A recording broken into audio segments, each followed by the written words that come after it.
tú buscas artículos relacionados a inmunoterapia o cáncer. Y tú miras aquí, cáncer y cura, un análisis crítico. ¿Okay? ¿Ves? Inmunoterapia, cáncer, cáncer o cáncer. ¿Ya? ¿Qué pasaría si yo coloco aquí inmunoterapia, no cáncer, que es el otro conector?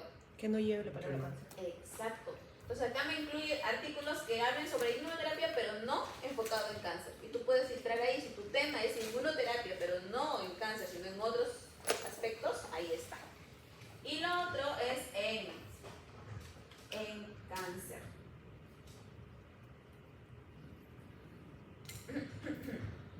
¿Qué pasa cuando colocas en cáncer? Pues tiene que llevar las dos. Incluye las dos, pero no necesariamente en el título, también puede ser en el contexto, ¿ok? Incluye en el artículo los dos, en el artículo. ¿Listo? Y tú aquí puedes colocar y filtrar, por ejemplo, tú dices, profesora, pero todos los artículos que yo encuentro no los puedo descargar. Entonces tú puedes colocar aquí free full text y todos los que te muestre son de acceso abierto, o sea, los puedes descargar.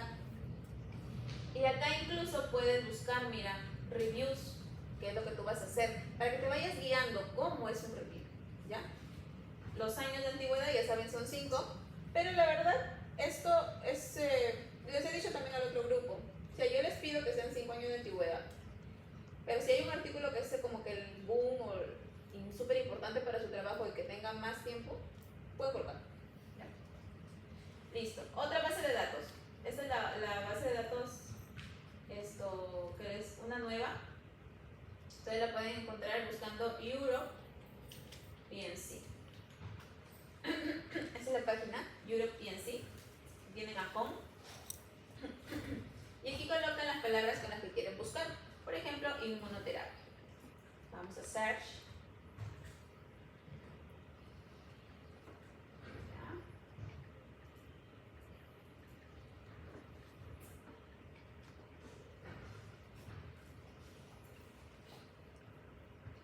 El internet acá no es bueno. Ya. Y luego está, mientras que carga esto, luego están los atlas. ¿Ok? Ahí se cargó. Ya. Inmunoterapia, por ejemplo. Y acá tú puedes decir, quiero que sean full text, o sea, de acceso abierto. Y ahí estás tus artículos de acceso abierto. También es otra base de datos. ¿Ok? También puedo usar los mismos conectores.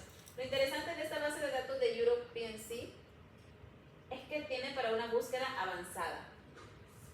Esta búsqueda avanzada es lo máximo. Porque tú puedes especificar, por ejemplo, aquí el campo.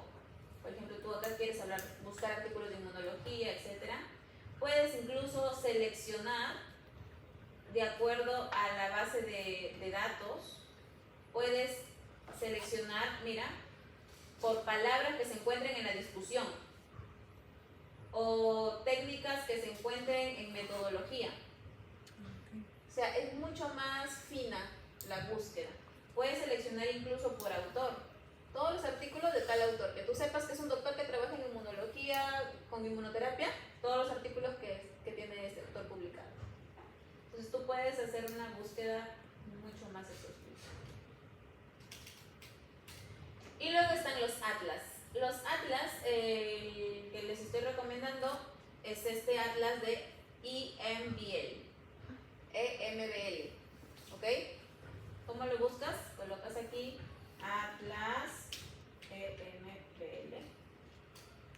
Expression Atlas. Expression Atlas.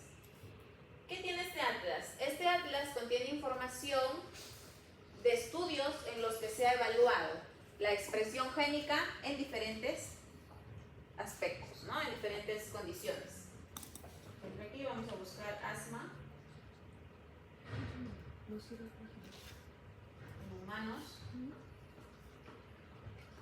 Darle search.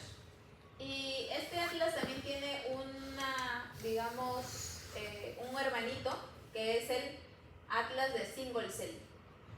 El atlas de single cell almacena información de todos los estudios que se han hecho con una tecnología que te permite estudiar célula por célula. Entonces, para lo que es el sistema inmune, por ejemplo, es súper interesante, porque ¿recuerdan cuántas células tenemos en el sistema inmune? Un montón de células. Entonces aquí, por ejemplo, tú puedes hacer puedes hacer búsqueda. Vamos a Homo sapiens. Ya, este es el Expression Atlas. El Expression Atlas no estudia célula por célula, ¿ya? Ese estudia a nivel de todo el tejido. En el Expression Atlas encuentras información de todo el tejido. Por ejemplo, vienes aquí, este es el experimento. Vas al experimento y ahí te muestra, mira, los genes que han sido expresados, sobreexpresados, sobreregulados, o los genes que han sido downregulados en tal experimento. ¿Ves? Este ha sido sobreexpresado, este ha sido sobreexpresado. Por ejemplo, si estás estudiando involución química, ¿qué genes están sobreexpresando? ¿Eso tiene alguna implicancia en el desarrollo de la involución? Ya eso, por ejemplo, podrías ir estudiando. Y aquí en el Single Cell Expression Atlas, tú puedes, dije, ir viendo. A ver, vamos aquí a buscar. Vamos a buscar aquí este artículo. Y van a ver los tipos de resultados como son geniales. Estos son los resultados de las investigaciones que estudian célula por célula. Miren, como tú estás observando en cada color una población de células. Todos estos son linfocitos. Ya, mira aquí. Y aquí te lo dice. En naranja los linfocitos B, los natural killer, las células plasmáticas, que son los linfocitos B maduros. Aquí los puedes diferenciar. Mira, los linfocitos B, los anaranjados, y las células plasmáticas, los verdes. ¿Ves? Entonces ahí puedes ir viendo cómo van cambiando las poblaciones celulares. Como les digo, el boom de las tecnologías ha revolucionado la forma de cómo tú vas a entender una enfermedad. Y ahora tú estás viendo cada célula a ver cómo está funcionando y cómo se está regulando. ¿Ok? ¿Listo? Muy bien, chicos. Entonces, no hay excusa de que me vengan con el artículo de cielo, ¿ya?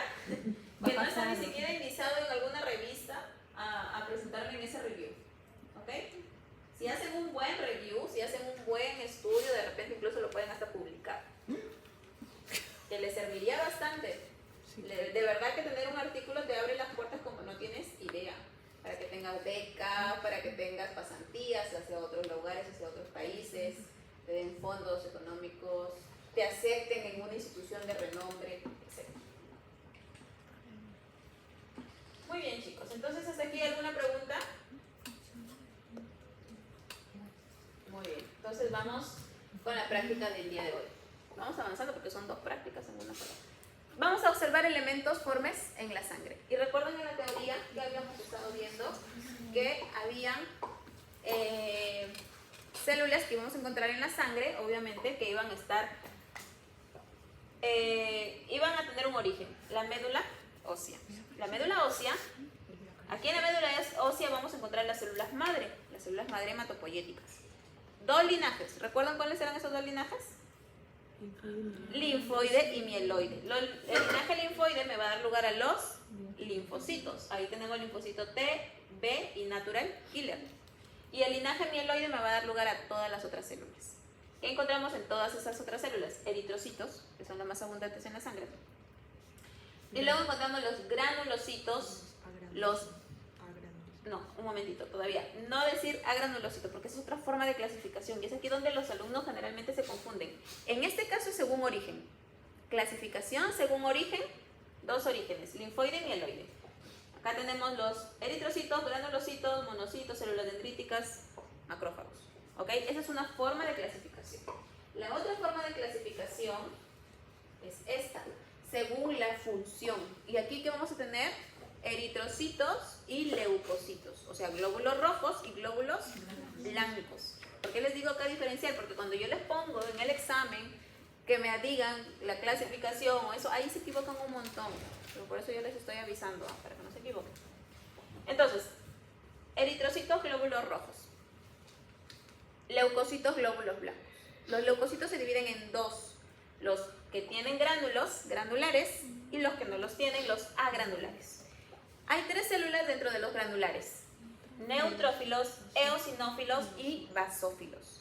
3 tipos de células. Los 3 tienen gránulos en su citoplasma. Y luego tenemos los agranulares. Y ahí tenemos los linfocitos y los monocitos. Por eso les digo no confundir. Porque este tiene origen linfoide. Pero este tiene ¿qué origen? Mieloide. ¿Ya ven? Entonces aquí no confundir. Son dos formas de clasificación. ¿Ok? Muy bien, seguimos porque estamos con el tiempo. Los granulocitos dijimos eran 3. Neutrófilos, eosinófilos y basófilos. Vamos a reconocerlos porque luego ustedes en los microscopios tienen que verlos. ¿Okay? ¿Por qué se caracterizan? Por sus gránulos y por su núcleo. Dos cosas que tú debes considerar para poder diferenciarlos. Sus gránulos. En el caso de los neutrófilos, son gránulos ligeritos, rosaditos se ven, ligeritos. ¿Ya? Su núcleo, segmentado. ¿Ok? Pero ojo, hay un neutrófilo en el que el núcleo recién empieza a segmentarse y ese núcleo se ve en forma de C. Exacto. Este neutrófilo se llama banda, bastonado o callado. Es el neutrófilo en donde recién el núcleo está empezando a segmentarse. Luego que ya se segmenta bien, ahora sí tengo el neutrófilo segmentado. Entonces hay dos tipos de neutrófilos, el abastonado y el segmentado. Luego tengo el eosinófilo. Los gránulos de los eosinófilos son más intensos. ¿Ok? Exacto. Tienen una coloración rojiza, más intensa. Y el núcleo, miren, bilobulado. Pero esos dos lóbulos se unen por un ligero cordoncito. ¿Qué es ese cordoncito? Es heterocromatina. Porque todo lo que ven ustedes aquí es ADN, ¿no? Entonces tenemos un núcleo bilobulado con una ligera capa de heterocromatina que los está uniendo. ¿Ok? Eosinófilos. Y luego vienen los basófilos. Los basófilos son muy raros de encontrar, pero hoy día sí encontraron basófilos. Sus gránulos son súper intensos, son grandes, tan grandes que no te permiten ver el núcleo. En el núcleo aquí, bi o trilobulado, en el caso de los basófilos. ¿Ok? ¿Quiénes son los más abundantes? Los neutrófilos. Son los que más vas a ver en tu lámina. ¿Ok? Muy bien. Y los agranulocitos son dos, dijimos, dos tipos. Linfo y mono. ¿En qué se diferencian? En el caso del linfocito, su núcleo es grande y está pegado a la membrana. ¿Ustedes pueden ver aquí el citoplasma? No se puede ver el citoplasma. ¿Okay? Pero en el caso del monocito, pues sí. Su núcleo es deforme, generalmente riñonado, pero otras veces súper deforme. Hasta hemos visto, como les dice su anterior grupo, sus compañeritos, hasta caritas de Mickey Mouse hemos visto en el núcleo. Sí, es súper deforme, riñonado. Y es más grande que el linfocito, más grande y su citoplasma no tiene gránulos. Muy bien, entonces ahora voy a ir pasando las diapos. Usted me va diciendo qué cosas observan.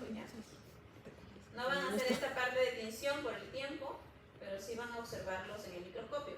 ¿Qué tipo de célula es? Neutrófilo. ¿Neutrófilo qué? Banda. Este es segmentado. Este es segmentado ya. Segmentado. Segmentado. ¿Y el de arriba no está bastonado? ¿Este? No, ya está segmentado ya. Ya está aquí la hendidura. Ahora van a ver los abastonados, ¿ya? Este sí es abastonado. ¿Qué son estos? Abastonados. ¿Ven? Abastonados. Si yo les coloco esta imagen y ustedes me colocan neutrófilo, ¿será correcta la respuesta? Le falta. Casi. Le falta. Y si no está completa, ya fue. Tienen que hacerlo completo. Yo les estoy enseñando el nombre completo. ¿Qué son estos? Eosinófilos. Eosinófilos, chicos. Miren el citoplasma. Miren el citoplasma. Está cargado de gránulos. En el caso de los neutrófilos no se veía el citoplasma así, se veía clarito. Ya, esa es una característica. Por ejemplo. Miren acá el citoplasma. Estos puntitos así son gránulos. Y el núcleo, pues no, bilobulado que parece audífonos. ¿Qué es esto? Basófilo. Basófilo, los gránulos superintensos, ¿no? ¿Qué es esto? Aquí. Linfocito. Monocito. Muy bien, aquí. Linfocito. Monocito. Arriba. Monocito. Deforme. ¿Esto qué sería? un monocito. Ah, es arriba. ¿Eso qué sería? ¿Eosinófilo? Eosinófilo, muy bien. ¿Eso qué sería? Neutrófilo Neutrófilo segmentado. Muy bien. No, monocito. Monocito. Muy bien, chicos. Mira, ¿qué Ahora necesito vamos a la clase número 3. ¿Hasta qué hora tengo clase con ustedes? 10:50. 10:50. Ok, perfecto. Ya. Entonces, la clase número 3 es para hablar sobre electroforesis. ¿Por qué? Porque nosotros también podemos estudiar las proteínas que podrían estar relacionadas a la respuesta inmune. ¿Y dónde las podemos encontrar? Por ejemplo, en la sangre. Por eso que un estudio para poder identificar proteínas relacionadas a la respuesta inmune es estudiando las proteínas séricas. ¿Cómo las podemos estudiar? Mediante una técnica llamada electroforesis. Entonces, la electroforesis es una técnica que te permite separar moléculas, ¿ok? ¿Qué tipo de moléculas? ADN, por ejemplo, proteínas, por ejemplo. Puedes separar moléculas. Y esta separación se va a dar gracias a que estas moléculas van a migrar o van a correr. Vamos dibujando por aquí. ¿Ya? Entonces, para esta técnica yo necesito un soporte. Este soporte generalmente es un gel de diferentes componentes. Por ejemplo, puede ser de agarosa, puede ser de poliacrilamida. Y en este gel yo voy a cargar mi muestra, mi tubito, mi muestra. Aquí le voy a colocar un buffer que tenga iones para que pueda darse la electroforesis correctamente. Y aquí voy a colocar los polos, polo negativo, un polo positivo. ¿Ok? Entonces, cuando coloque la muestra y le aplique el voltaje, las muestras van a empezar a correr, van a empezar a migrar, ¿ok?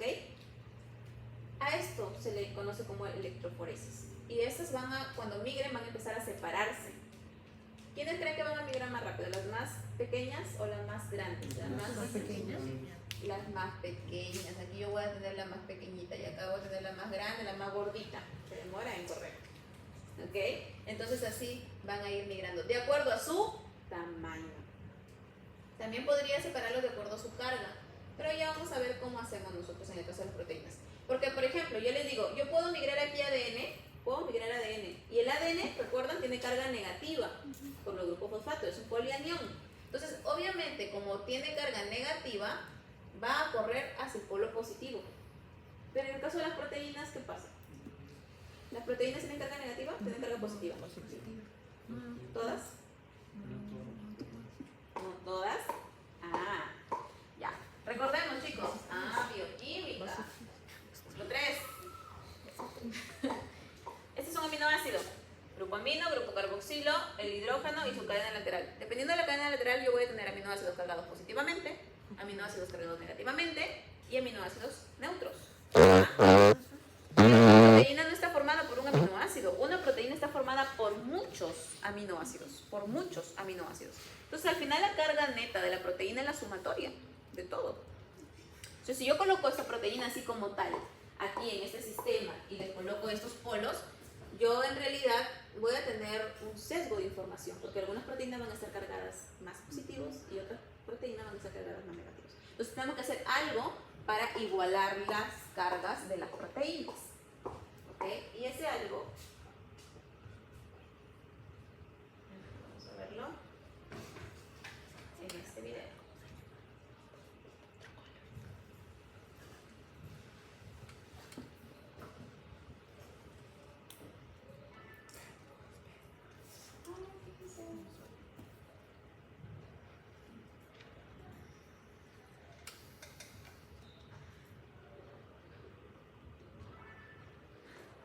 SPSH is a technique used by many researchers to separate mixtures of proteins by size. Successful deletion is technique is the first step for many methods.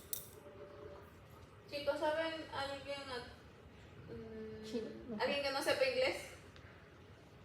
O sea, lo voy a colocar en todo caso con subtítulos y lo voy a ir describiendo el video, ¿ya? ¿Por qué? Porque este video no tengo en versión española, ¿ya? Pero igual ahí están los subtítulos.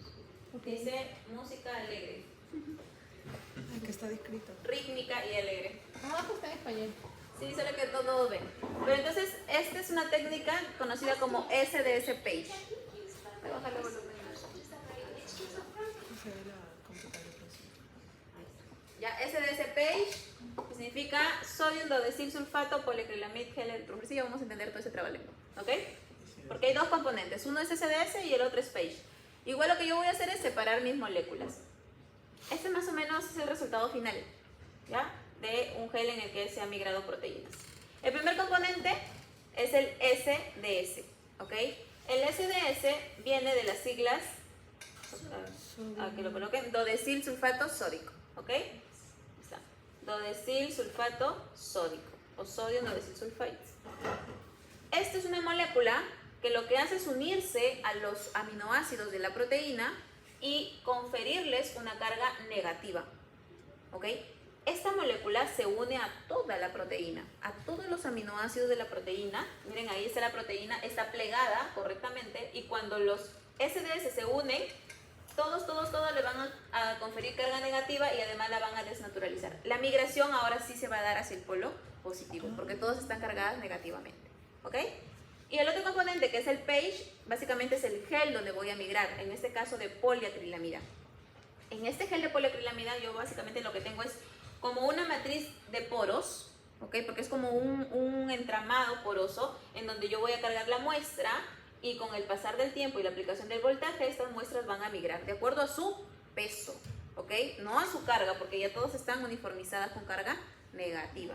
Entonces van a migrar hacia el polo opuesto. Ahora vamos a ver cómo más o menos se prepara ya en el laboratorio. Entonces aquí tenemos la preparación del gel. Lo que utilizo son unas lunas de vidrio, ok, que aparezca ahí, ahí está. No, primero están que te muestran la extracción de la muestra, la extracción de las proteínas. Ya te sacaron sangre y purifican y se quedan solo con las proteínas, ok. Todas las proteínas que tengas en la sangre van a ser procesadas hasta obtenerlas puritas, a las proteínas. Hay técnicas que te van a permitir cuantificar proteínas, pero esto no es necesario que ustedes se lo memoricen. Solamente para comentarles, por ejemplo, la técnica de Bradford. La técnica de Bradford es una técnica que te permite cuantificación de proteínas. Okay, ahí está el reactivo de SDS. SDS ya lo vimos para qué sirve, para desnaturalizar la proteína y conferirle la carga negativa. La carga negativa. Muy bien. Entonces, le desnaturalizamos la proteína con los SDS y luego los vamos a llevar al calor para ayudar a la desnaturalización. Aquí nosotros vamos a cargar en el gel de poliacrilamida, hay unos espacios que yo le puedo dibujar con un peine, con un plastiquito, que tiene esos dientes para que se forme ese huequito. Y en ese huequito yo voy a cargar la proteína. Este es un gel como la gelatina. Así como ustedes hacen gelatina y le dan forma, igual es aquí, ¿ya? Entonces la muestra se calienta para que se desnaturalice completamente y el SDS rodea la proteína. Para eso se hace para eso se usa la temperatura alta. Y luego ya tenemos nuestras proteínas listas para cargar en nuestro gel. Y ahora vamos a ver cómo se carga en el gel, ¿ok? Entonces les había dicho que se hacen unas lunitas. En estas lunitas se colocan las dos lunitas así pegaditas con unos separadores y en este espacio se vierte la poliacrilamida cuando está líquida. Una vez que pasa el tiempo, la poliacrilamida polimeriza y se forma la gelatina, así como la gelatina, ¿no? Y aquí se coloca un peine que tiene esta forma para que le dé los huequitos al gel. Le colocamos el buffer que tiene los iones para que pueda darse la migración correcta. Y luego que le colocamos el buffer, le colocamos el voltaje. ¿Ok? Nos aseguramos de que el voltaje esté correcto. Y luego vamos a cargar nuestras muestras. Miren ahí, en ese pocito estamos cargando una muestra de proteínas. ¿Qué hacemos luego? Agregamos el voltaje. Cuando colocamos el voltaje, estas van a ir migrando. ¿Ven cómo van avanzando? Van a ir migrando. ¿Cuánto tiempo más o menos migran? 2.5, 3 horas. Así que obviamente no lo vamos a poder hacer. Ok, entonces esto lo conectamos a una fuente de poder. ¿Qué le va a dar la fuente de poder? El voltaje, el amperaje y el voltaje. Ok, muy bien, entonces aquí tenemos a las muestras migrando, van corriendo, las más chiquitas van a todo dar y las más gorditas se van ahí. Esa es otra fuente de poder. Las más gorditas se van demorando un poquito más. Es una marca bastante utilizada. ¿Qué está sucediendo aquí? Las moléculas empiezan a correr de acuerdo a su tamaño. ¿Ok? Y luego pues viene la visualización del gel. Yo puedo hacerle, una vez que saco el gel, miren ahí está el gel, tengo que teñirlo con un colorante. Generalmente se utiliza azul de coma así. Miren, ahí está el gelcito cargado con las proteínas, se tiñe y esos son los resultados que uno va a observar. ¿Ok? Este es un gel de electroforesis SDS Page. Muy bien. Entonces, regresamos a nuestra diapositiva. La electroforesis. En la electroforesis, la separación de las moléculas se puede dar en función de la carga, obviamente, pero nosotros aquí estamos uniformizando cargas, ¿ok? Y se puede dar en función del tamaño y de la forma. Ojo, de la forma. No es igual que migre una proteína que tiene esta forma a una proteína que se haya enrollado así. Va a migrar diferente, ¿ok? Obviamente esta tiene menor superficie de resistencia. Esta tiene una mayor superficie de resistencia.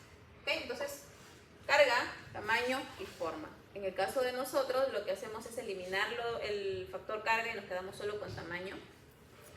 Eliminamos también el factor forma porque desnaturalizamos. ¿Recuerdan? Las proteínas no se cargaban así, se colocaban en calor y se colocaban lineales. Se desnaturalizaba la estructura cuaternaria de la proteína y migrábamos solamente según tamaño. A mayor carga, Doctora, disculpa profesora, ¿cuál es su uso en investigaciones o parte clínica? O sea, ¿para qué lo necesitamos? Claro. ahorita les voy a explicar. Entonces, este es un resultado de la migración de proteínas séricas. ¿Ok? Entonces, en el suero nosotros tenemos diferentes proteínas. La más abundante es la albúmina. Y este es un patrón normal que tú podrías encontrar en una electroforesis de proteínas séricas. La albúmina siempre es una bandita que vas a encontrarla mucho más cargada, mucho más gruesa. Luego vienen las globulinas. Cuando vemos en las globulinas vamos a encontrar a las alfa globulinas, las beta globulinas y las gamma globulinas. ¿Recuerdan quiénes son las gamma globulinas? IgG. Los anticuerpos. IgG, IgM, etc. Los anticuerpos. Entonces, este es un patrón. Cuando tú tienes alterado el patrón, imagínate que tú tengas las inmunoglobulinas así cargadas, tan cargadas, que estén así tan altas como la albúmina. ¿Qué podrías decir? Hay una respuesta inmune Exacto. De repente hay una respuesta inmune, hay una sobreproducción de anticuerpos, por una infección. puede ser un proceso de infección, puede ser una enfermedad autoinmune, etc. ¿Ok? Entonces, para eso sirve, chicos. Esa es la aplicación. Entonces, este es un densitograma, así lo conocen, densitograma. Y aquí, ustedes, considerando este gel, generan pues este densitograma, ¿no? El gráfico, de acuerdo al ancho de la banda y a la intensidad. Siempre albúmina va a ser el más alto, siempre albúmina va a ser el más alto. Estos son los valores de referencia. Ok, pueden ver ahí. Y estos son los componentes. Estos, chicos, tienen que revisarlos porque si no, no nos va a dar tiempo. Ustedes lo van a revisar en sus casitas. ¿Qué tienen que revisar? ¿Qué encuentro yo aquí? Albúmina. ¿Cuál es su función de la albúmina en la sangre? Y si es que la tuvieras baja, ¿qué efecto tendría? ¿Ok? ¿Para qué sirve la albúmina? Tiene dos funciones. Regula la presión coloidosmótica en la sangre y el otro sirve como un transportador de moléculas. ¿Ya? Luego tenemos las alfa globulinas, alfa 1 y alfa 2. Aquí, por ejemplo, tenemos la aptoglobulina, la macroglobulina y la lipoproteína. En la beta globulinas tenemos la transferrina, las proteínas del complemento. Las proteínas del complemento están bastante relacionadas a una respuesta frente a bacterias, mucho más específico. ¿Ok? Aquí en las proteínas alfa están relacionadas a una respuesta inflamatoria. Y las inmunoglobulinas, que ustedes ya las van conociendo mucho mejor, están relacionadas a una respuesta inmune. ¿Ok? Entonces ahí las tenemos. Y ahí están las diapositivas que puse de la revisión porque ahí van a encontrar las funciones y qué puede pasar en un cuadro patológico. ¿Ok? Ahí están. Ya tenemos lo de la alfa 1 y la alfa 2 globulina. Las beta globulinas, ahí está la proteína del complemento. ¿Ok? La proteína del complemento. Y las gamma globulinas. Ya, al final, ¿qué es lo que tú tienes que hacer? O sea, ¿qué te voy a colocar en el examen? Yo en el examen te voy a colocar un patrón electroforético. Y yo te voy a decir que tú me digas qué sucedió en este patrón electroforético. Por ejemplo, aquí, en este patrón electroforético, tú ya tienes que saber los rangos de referencia, obviamente. ¿Qué puedes ver aquí? Mira, observa bien. ¿Albúmina? No La sé si- albúmina, ¿qué pasó con la albúmina? Está muy... ¿Pero cuál es su valor referencial? ¿Pero cuál es el resultado? Claro, el referencial donde está. Ay, ay, Aquí arriba. están, aquí mismo están los valores de referencia y acá están Está los abajo. resultados. Está baja. Muy Y bien. eso es porque está delgada, Sí, ¿no bueno. es cierto? O sea, se grafica de manera más delgada la esto. Delgada y el pico más pequeño. Más pequeña, ya. Ajá, más pequeño. ¿Ok? Ya. Por ejemplo, ¿qué más tenemos aquí? La disminución de la albúmina, por ejemplo, va relacionada con un proceso inflamatorio. ¿Ya? Entonces, vamos por ahí viendo albúmina. Luego que tenemos, Es que el alfa 1 y el alfa 2 están elevados. están elevados. Alfa 1 y alfa 2 también están relacionados con un proceso inflamatorio crónico. ¿No? ¿Ya? Y luego, ¿qué más tenemos? El Las beta y gamma. gamma globulinas. Las gamma globulinas sí están, a ver, veamos acá. Están dentro de su... Sí, entonces no podríamos decir que es un proceso inflamatorio relacionado a un proceso infeccioso. No, ni inmunológico, creo. Exacto, sino que debe ser un proceso inflamatorio crónico de repente relacionado a Un resfrío. algún síndrome, ¿no? Algún síndrome patológico, ¿no? Entonces, aquí podríamos descartar infección, podríamos descartar enfermedades autoinmunes y nos quedaríamos de repente con un proceso de inflamación agudo o crónico. ¿Ok? Ya, ¿Qué podrían decir de esto? igual que la albúmina. ¿Está normal? La albúmina está normal. ¿Qué más? Que ¿Alfas sí están bajas? ¿Las alfas están bajas? alfas y betas Las alfas y las betas son así, miren, chicos. Aquí está Sí, el, son que no son- normales. ajá. es el referencial. Ajá. Bien, ¿cómo Ah, se ya. llama? ¿Cómo se Ay, llama? probablemente hay un proceso infeccioso por Pero las gammas tan altas. Pero las inmunoglobulinas están Están alteradas. Exacto, Ajá. las inmunoglobulinas son las que están Proceso aquí alteradas. infeccioso. Yo les puedo colocar eso también. Y usted me puede decir proceso infeccioso o enfermedad autoinmune, por ejemplo. ¿Ok? Muy bien, chicos. Entonces ahora lo que van a hacer es solicitar sus microscopios y se van agrupando ustedes, me van a decir quiénes forman parte de cada grupo, ¿ya? Escojan el tema que van a trabajar en su LRPD y lo que tienen que hacer es encontrar los 6 elementos formes que hemos visto. ¿Qué hemos visto? Neutrófilos, segmentados, neutrófilos, abastonados, eosinófilos, basófilos, monocitos y linfocitos. ¿Ok? Los 6. Vean, carecitos. No vengo buqueando.